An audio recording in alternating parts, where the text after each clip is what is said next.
ఈడ మా సార్ మాత్రం ఎవరు మా సారు ఎవరు మా సారు మా రేవంత్ సారు మా రేవంత్ రెడ్డి సార్ మాత్రం దావోస్లా రైట్లో చిరంజీవి గారు, లెఫ్ట్లో శ్రీధర్బాబు గారు, ఫ్రంట్లో ఇంకొంతమంది, మధ్యలో ఈయన కాలు మీద కాలు వేసుకొని ఇట్లా కూర్చుంటాడు. ఇగో ఇగో ఒకసారి చూడండి.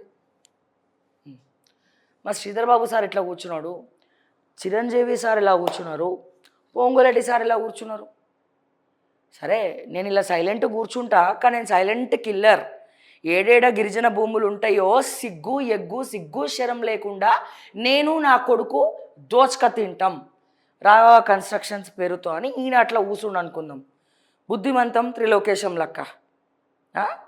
మళ్ళా ఈ ఈ ఈ గిరిజన ప్రాంతము ఎవడైతే కొన్ని ఛానల్స్ కవర్ చేసినాయో దాన్ని డిలీట్ చేసినాయి.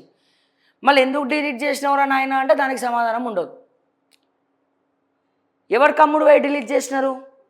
మాట్లాడేవాని సుధపుస మాటలు, చెప్పేవాని ఓ నీతి సూక్తులు డైలాగులు. ఇట్లా ఉంటుంది అన్నమాట ఈ పొంగులేటి పరిస్థితి. పొంగిపోతాడండి, ఇట్లా పొంగిపోతాడు ఆయన. ఎందుకు వాళ్ళ కొడుకుని చూసుకొని వాళ్ళ బిడ్డను చూసుకొని ఏ తండ్రైనా పొంగిపోవాల్సిందే. మరి మా గిరిజన రైతులు ఏం పాపం చేసిండ్రు భయ్? అలా భూములు అప్పనంగా సిగ్గుశరా లేకుండా దోచుకు తింటలేరా?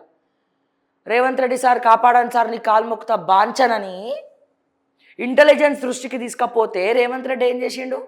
పొంగులెడ్డితో దోస్తానం చేసి పొంగులెడ్డితో చేతులు కలిపి వాళ్ళ అన్నదమ్ములను సెటిల్మెంట్కి పంపించిండు.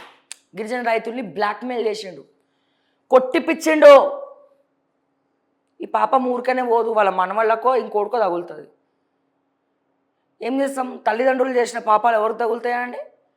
తల్లిదండ్రులకు తగలవు, వాళ్ళ పిల్లలకి తగులుతాయి.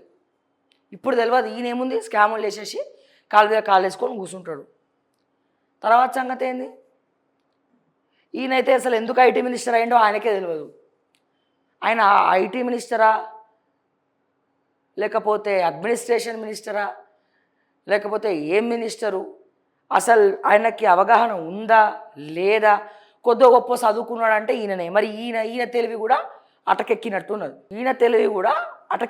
ఉన్నది. మింగలేడు, కక్కలేడు, ధైర్యం లేదు. ధైర్యం లేనప్పుడు రాజకీయాలకు ఎందుకు రావాలంట? అవసరమా? ధైర్యం ఉంటేనే రావాలి. ఇప్పుడు ప్రభుత్వానికి వ్యతిరేకంగా మాట్లాడితే, ప్రజల పక్షాన మాట్లాడితే కేసులు పెడతారని మాకు తెలుసు. అయినా కానీ మాట్లాడుతున్నాం, పెట్టుకో ఏమైనా వేసుకో అని. ధైర్యం లేకపోతే రావద్దు. పోలీసులు అరెస్ట్ చేసినాక ఏడవద్దు. అన్ని మెంటల్గా ప్రిపేర్ అయినాకనే రంగంలోకి దిగాలి. లేకపోతే అసలు దాంట్లో వేలే పెట్టద్దు. అమ్మో భయం అవుతుంది అని ఒక మూల దాక్కోవాలి.